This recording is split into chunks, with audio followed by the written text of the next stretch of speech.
네, 두 번째로 찾아갈 곳은 중동, 바레인의 수도죠. 마나마역이었습니다. 자, 군 사이버 사령부 댓글 공작 수사와 다스 실소유주 논란까지 검찰의 칼날이 이명박 전 대통령 등 뒤로 바짝 다가서고 있습니다. 자, 이 위기 속 이 전 대통령 내일 바레인으로 출국한다고 합니다. 네, 위기의 순간마다 중동을 찾았던 이명박 전 대통령이 지금 중동으로 가는 까닭은 과연 무엇일까요? 그 속내는 김성환 평론가 새로 모시고 짚어보겠습니다. 어서 오세요. 네, 안녕하세요. 자, 오늘 아침 상황이었나요? 네, 그렇습니다. 자, 이명박 전 대통령의 핵심 안보라인이었다고 할 수 있는 김관진 전 국방부 장관과 임관빈 국방부 전 정책실장이 구속되지 않았습니다. 이 사건 이제 어디로 가는 겁니까? 그래서 이제 뭐 최종 기착지는 이명박 전 대통령이 될 것이다 이렇게 얘기가 나오고 있는데요. 아직은 뭐 좀 섣부른 예측인 것 같고 결국 김관진 전 국방장관이 이명박 전 대통령의 지시를 받고 사이버 사령부에 있는 군무관들을 채용을 했다. 이렇게 지금까지는 얘기를 하고 있다. 그렇죠. 알려지고 있지 않습니까? 네. 그렇기 때문에 결국은 김관진 전 장관이 했던 행위가 그게 불법적인 요소가 있다고 하면은 지시한 이명박 전 대통령의 어떤 지시에도 불법성이 있다. 이렇게 봐야 될 것이기 때문에 이명박 전 대통령으로 자꾸 시선이 쏠릴 수밖에 없고 결국 이명박 전 대통령을 검찰이 수사할 수밖에 없지 않겠느냐. 이렇게 이제 얘기를 하고 있는 것이죠. 뭐 결국 어떻게 될지는 아직 뭐 확정할 수는 없지만 최종 검찰의 어떤 수사의 종착지는 이명박 전 대통령 쪽으로 자꾸 가고 있는 건 분명해 보이는 것 같습니다. 네. 근데 이제 검찰이 김관진 전 장관을 집중적으로 조사를 했던 게 일단 네. 조사 과정에서 뭐 이명박 전 대통령에게 그 보고를 했고 지시를 받았다 이런 식의 진술을 조금씩 했던 인물인 것으로 알려졌기 때문인데요. 근데 좀 궁금한 게 이번에 구속이 되긴 했는데 그 구속영장 안에는 그 이명박 전 대통령에 대한 얘기가 빠져 있다고 하더라고요. 그 이유는 뭘까요? 일단은 뭐 검찰에서 이제 김관진 전 장관의 신병을 확보하고 나서 더 추가적인 수사를 하겠다는 의도로 보이는데 김 전 장관의 진술 내용에는 그러니까 2012년 7월 달에 이 사이버사의 인력 증원과 관련해서 이 전 대통령에게 보고를 했고 네. 그것이 이제 그 과거보다 인력을 한 10배 정도 늘리는 것이어서 79명을 새로 늘리고 그런 부분에서 이 전 대통령의 지시를 받았고 우리 편 사람으로 되도록 좀 만들어라, 채워라 네. 이런 내용이 얘기가 있었다라는 것인데 그 부분을 이제 김 전 장관 얘기는 이것이 그 전에 이제 북한에서 있었던 디도스 공격 이런 것에 대응하는 하나의 정책적인 차원으로 자신은 이해를 했다라고 그렇죠. 이제 그렇게 진술을 했기 때문에 현 단계에서 이명박 전 대통령이 예를 들면 사이버사 인력을 증원해서 그 정치 관련된 댓글도 달고 좀 여러 가지 그런 활동을 하시오. 예를 들면 이렇게 지시를 했다라고 진술을 했으면 아마 영장에 그런 부분이 같이 이명박 전 대통령의 혐의가 기록이 됐을 텐데 네네. 그런 내용은 아니고 일단 사이버사의 인력 자체를 늘리는 부분 그리고 그 부분과 관련해서 어떤 인력 부분에서 기준을 좀 얘기한 부분 이런 부분 정도만 진술을 한 상태이기 때문에 앞으로 이제 김 전 장관의 진술이나 조사 여부에 따라서 이 전 대통령의 소환 여부가 결정될 것으로 보입니다. 네, 김 평론가님. 그렇다면 지금 소종섭 전 편집국장님 얘기를 들어보면 김관진 전 장관의 진술 이걸 검찰 쪽에서 좀 과대 해석했다 이런 뜻이 되는 건가요? 저는 뭐 그렇게 보지는 않고요. 네. 크게 두 가지 때문에 영장에 이제 이명박 전 대통령 혐의와 관련된 부분을 네. 넣지 않았다고 생각을 하는데요. 일단은 단계적인 접근을 하고 있다고 생각합니다. 단계적으로. 네. 왜냐하면 최근에 뭐 국정원 수사할 때도 마찬가지고 이 영장 기각 사례들이 굉장히 많이 나왔거든요. 근데 예를 들어서 김관진 국방부 장관의 구속영장을 청구를 했는데 거기에 이명박 전 대통령 관련된 혐의도 들어가 있었다고 하는데 만약에 영장이 기각됐다. 그러면은 이명박 전 대통령한테까지 구속영장을 발부하거나 나중에 이제 조사하는 문제까지 영향을 미칠 수밖에 없잖아요. 그러니까 일단은 김관진 전 국방부 장관을 먼저 구속시키고 더 추가 조사할 부분이 있으면 추가적으로 조사하겠다. 그러니까 영장 기각에 어떤 대비하는 차원에서라도 현재 지금 이명박 전 대통령과 관련된 혐의는 안 넣는 게 좋겠다 이렇게 판단했던 것 같고요. 둘째로는 이명박 전 대통령 혐의와 관련된 게 이것만 있는 게 아니잖아요. 지금 나와 있는 뭐 국정과 관련된 있는 사안, 특히 이제 원세훈 전 국정원장과 관련된 있는 문제에서 이명박 전 대통령한테 보고했다고 하는 VIP라고 하는 그 얘기들이 계속 나오고 있잖아요. 네. 지금 2012년 그 정치개입 문제라든가 이런 거 얘기 나올 때마다 국정원에서 도대체 원세훈 국정원장이 혼자서 독단적으로 결정한 문제일 것이냐, 그거 아닐 것이다. 청와대와 어떤 방식으로든 교감이 있었을 것이라고 하는 추정도 해볼 수 있고 또 실제로 거기에 관련된 정황도 계속 나오고 있거든요. 그렇기 때문에 나중에 이명박 전 대통령과 관련돼서 만약에 영장을 청구하거나 조사를 검찰에서 소환 조사를 하거나 할 때는 최종적인 어떤 그동안에 나와 있는 모든 혐의를 다 모아서 해야지 네. 지금 먼저 이거 하나만 가지고 하기에는 좀 부담스러웠을 거라고 생각합니다. 뭔가 더 큰 게 오고 있다. 네, 이런 그럼요. 말로 들리네요. 네. 정부 핵심 인사들이 어쨌든 계속해서 뭐 검찰에서 진술을 하는 모습인데 이명박 전 대통령 측근이죠. 최측근이라고 할 수 있는 김효재 전 정무수석은 이런 식의 반응을 보였습니다. 목소리 한번 들어보시죠. 사이버전은 그야말로 북한의 대남 심리전에 대응하기 위한 것이고 대통령과 국방장관의 고유하고 필수적인 업무입니다. 그 일에 대한 보고를 하고 지시를 받았다는 진술을 정치 개입 보고로 각색해서 언론에 흘리는 것은 말 그대로 왜곡이고 거짓이며 그게 바로 정치 공작입니다. 이명박 전 대통령도 이제는 야 무슨 대통령이 전화해서 댓글 쓰라고 했겠냐 뭐 이렇게 직접적으로 반박을 하고 나오고 있는 것 같은데 약간 김관진 전 장관의 진술 이후에 이명박 전 대통령의 말도 조금씩 달라지고 있죠. 그러니까 이제 아마 점점 본인도 이제 자신과 관련된 혐의로 이제 오고 있다 하니까 아마 이제 구체적인 이제 이야기들을 하는 것 같아요. 지금 근데 대통령에 대한 업무 범위를 우리가 다시 한번 좀 생각해 볼 필요가 있습니다. 네. 왜냐하면 대통령이 잠시 국정 전반을 일단 통화를 하는 거 아니겠습니까? 자, 그렇다면 국군 사이버사에 대해서 뭐 인원을 증원해라. 뭐 그런 거 충분히 할 수가 있죠. 자, 그런데 만약에 대통령이 자, 그러면 댓글을 야당을 좀 비판하는 그런 댓글을 좀 써라. 네. 그리고 이제 그 애들 중에 특히 호남 사람 뽑지 마라. 이런 식으로 과연 이제 이명박 전 대통령이 지시했을까라는 문제거든요. 아까 이야기했지만 포괄적으로 야 우리 편 좀 해. 그렇게 하면 예를 들어서 우리 편이라고 하는 것을 예를 들어서 그러면 우리 편이 뭐냐? 그 예를 들어서 뭐 애국심이 투철한 사람들 뭐 이런 식으로 해석할 수가 있는 것이고. 그러니까 이게 여러 가지 어떤 대통령의 업무 범위와 관련해서는 좀 논란의 소지 있는 지점이 많다는 것이거든요. 그래서 사실 검찰의 입장에서 보면 지금 김관진 전 장관의 영장에 이 혐의를 특정하지 못한 이유도 사실은 대통령의 딱 부러지게 예를 들어서 뭐 돈을 얼마 받았다. 뭐 이런 혐의가 있으면 분명한 것이죠. 네. 그렇지만 이거는 예를 들어서 대통령 업무 범위인지 아닌지 이라도 여러 가지 논란이 있을 수 있지 않겠습니까?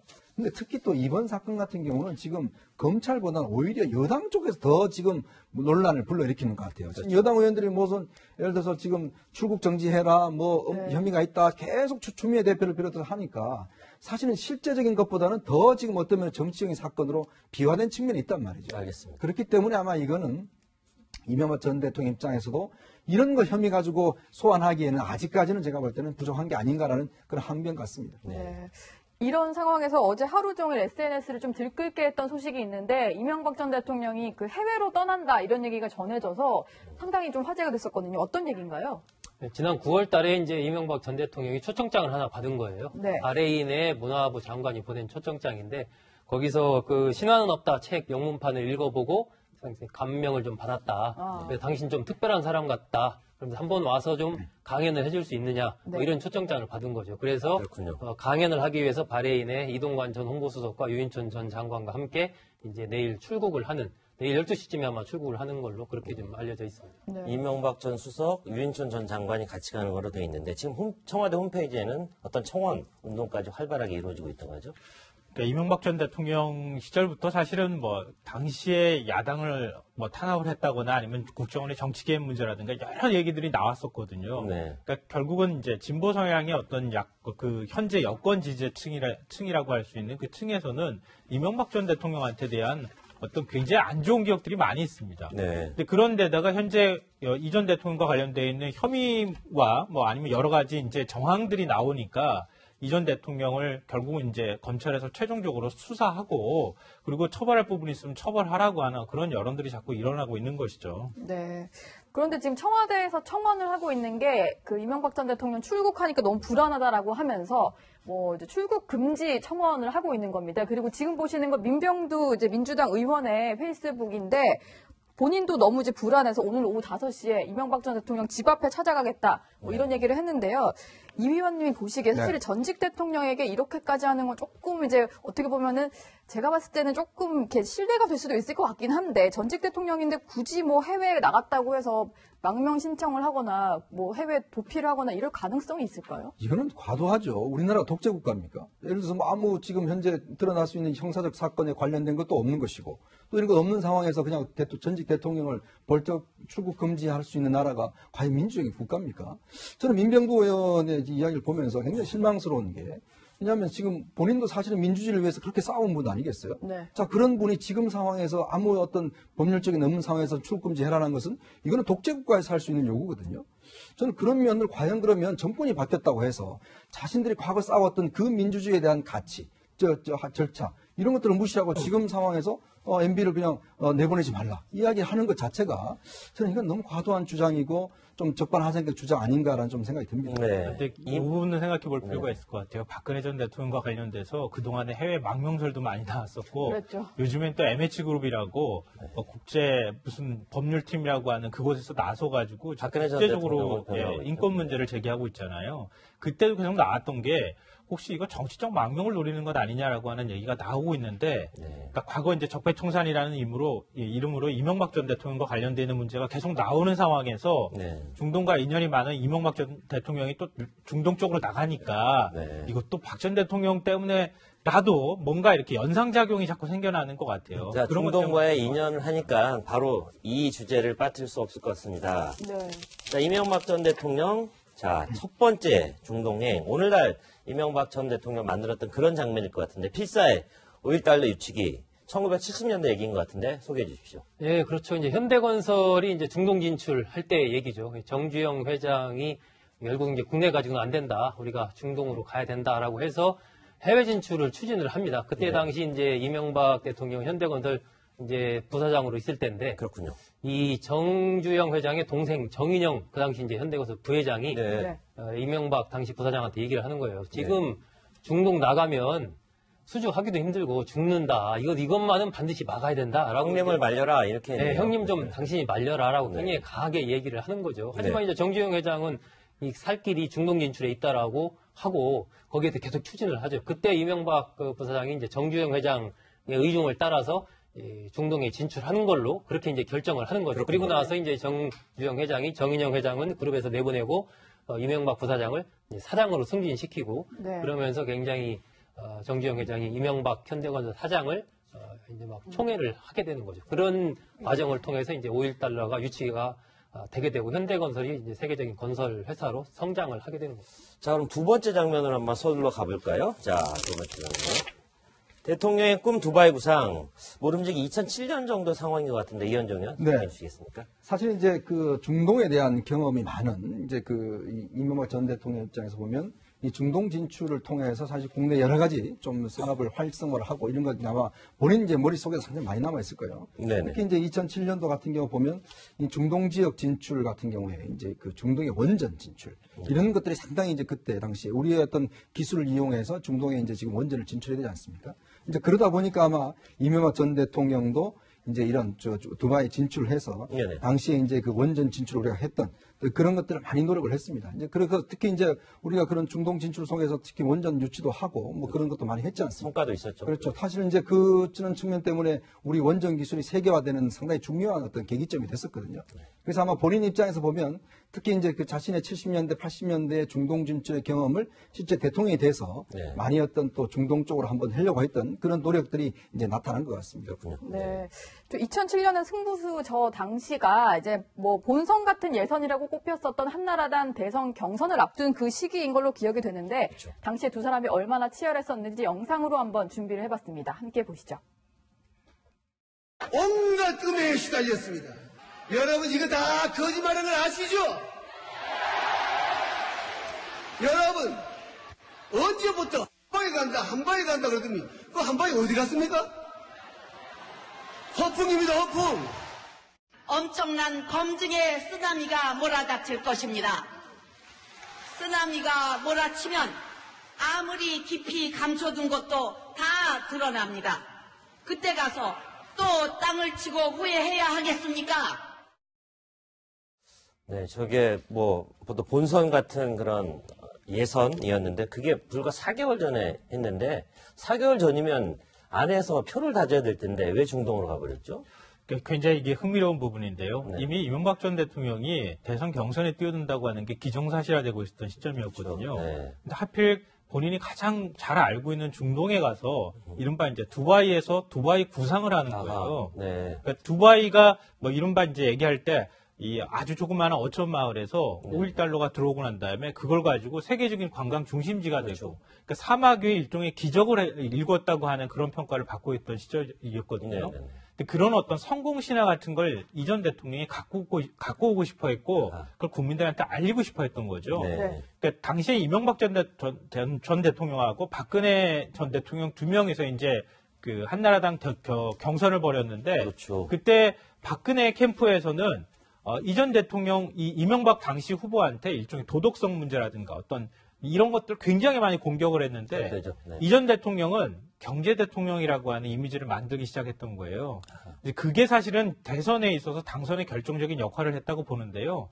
그러니까 조금 훈결이 있더라도 국민들을 좀 더 잘 살게 해준다. 현재 이제 경제가 정체 상태고 너무 안 좋은 상황이었는데 이런 상황에서 저렇게 저돌적이고 진취적인 사람 그리고 두바이 같은 그런 새로운 대한민국을 좀 만들겠다고 하는 그런 이미지를 이전 대통령 측이 만들고 싶어 했다. 그래서 두바이를 가서 747 공약을 만들어가지고 오는 그런 과정이 있었던 거고요. 그 747 유행했던 거 저도 좀 기억이 나긴 하는데 어쨌든 그때 경선에서 1%포인트 차로 좀 승리를 했으니까 이게 실제로 조금 이제 영향을 줬다 이렇게 볼 수 있겠네요. 아무래도 그 당시에 이제 이른바 이명박 하면은 이제 경제에 대한 어떤 신화 이런 게 있었지 않습니까? 그런 부분들이 결국 이제 이른바 두바이 신화로 연결이 되면서 일정한 영향을 줬다라고 봐야 되고 그 당시에 또 인수위원회에 나중에 당선된 뒤에 인수위원회 외국인으로는 처음으로 그 데이비드 엘든 그러니까 두바이 국제 경쟁력 그 센터 기구 소장이 그 인수위원회 국가 경쟁력 강화위원회 위원장이 됐어요. 아마 외국인이 인수위에서 그렇게 위원장 되고 한 것은 처음이었죠. 그것도 결국 이제 두바이의 그러한 경제상 이런 것을 한국에 시키겠다라는 그러한 이제 이명박 대통령의 의지를 그때 보여줬던 걸로 해석이 되고 있습니다. 두 번의 승부수 어느 정도 성공적이었다고 보여줄 수 있겠는데요. 자, 세 번째도 한번 승부수를 띄웠습니다. 의전도 무시한 구애였다고 하는데 이건 언제 어떤 일이었습니까? 이게 2010년도쯤인가요? 이제 우리가 아랍에미레이트 쪽에 이제 그 원전을 수주하러 할 때 그때만 하더라도 이 아랍에미레이트 같은 경우는 이미 뭐 프랑스 쪽에다 다 이제 원전을 하기로 결정이 거의 된 상황입니다. 이미 게임이 끝난 상황이라고. 그런 상황인데 이제 우리가 뭐 금융위기라든지 여러 가지 또 우리가 이제 달러가 필요했고 자, 그 속에서 이제 이명박 전 대통령이 다시 한번 또 승부수를 던지죠. 그래서 직접 연결해라. 황제가 전화해라. 그러니까 밑에서는 사실 이거는 의전이 아닙니다. 대통령이 어떻게 직접 이렇게 전화를 합니까? 또 그쪽에서 몇 번 전화했는데 전화 안 받았어요. 그런데 계속 이명박 전 대통령이 이제 이야기를 해서 결국 통화가 돼서 자, 설명을 한 번만이라도 하게 해달라라고 해서 이제 결국은 설명하는 자리를 만들었는데 그때 이제 참모들을 모아놓고 자, 이미 저쪽으로 넘어왔는데 이걸 어떻게 우리가 돌아올 수 있을 것인가. 그래서 아이디어를 짜는 게 뭐냐면 단지 원전뿐만 아니라 예를 들어서 국방 문제라든지 여러 가지 다른 것들도 좀 옵션으로 해서 우리가 함께 지원하겠다. 이런 쪽으로 여러 가지 이제 플랜을 다시 짠 거죠. 결국 그게 이제 승부수가 통했습니다. 결국 그쪽에서는 원전뿐만 아니라 국방 지원 등등에 하면서 결국 우리 원전을 수주하게 되는 아주 결정적인 장면이 됐습니다. 어쨌든 김관진 전 장관이 구속이 되면서 이명박 전 대통령이 좀 궁지에 몰렸다라고 볼 수 있을 텐데 뭐 본인 얘기를 들어보니까 내일 출국을 할 때 공항에서 어느 정도 입장을 밝힐 거다 이런 얘기를 하더라고요. 김성환 평론가 보시기에 마지막 카드라고 할 만한 게 있을까요? 아직 마지막 카드 보여주면 안 되죠. 이럴 땐 카드를 좀 숨기고 있어야 되지 않을까? 펜을 감춰야 된다. 네, 그렇죠. 그러니까 정치적으로는 정치 보복을 하지 말라 이런 쪽의 메시지가 만약에 나온다 그러면 그쪽에 가까울 것 같고요. 지금 이제 아주 세세하게 본인과 관련돼 있는 지시를 했다고 하는 얘기들이 참모들 입에서부터 나오기 시작하는 거잖아요. 그러니까 지금 앞서 이제 얘기가 잠깐 인터뷰 내용 나왔던 것처럼 본인은 통치행위로서 포괄적으로 지시한 것이다. 세세한 것까지 간섭하지 않았다. 난 잘 모르는 일이다. 이렇게 얘기할 가능성이 높을 것 같습니다. 내일 이명박 전 대통령 출국도 저희 채널에 생생하게 중계해드리겠습니다. 자, 김성환 평론가는 여기까지 이야기 듣겠습니다. 수고하셨습니다. 고맙습니다. 자, 뉴스 스테이션 이제 마지막 역으로 출발해 보겠습니다.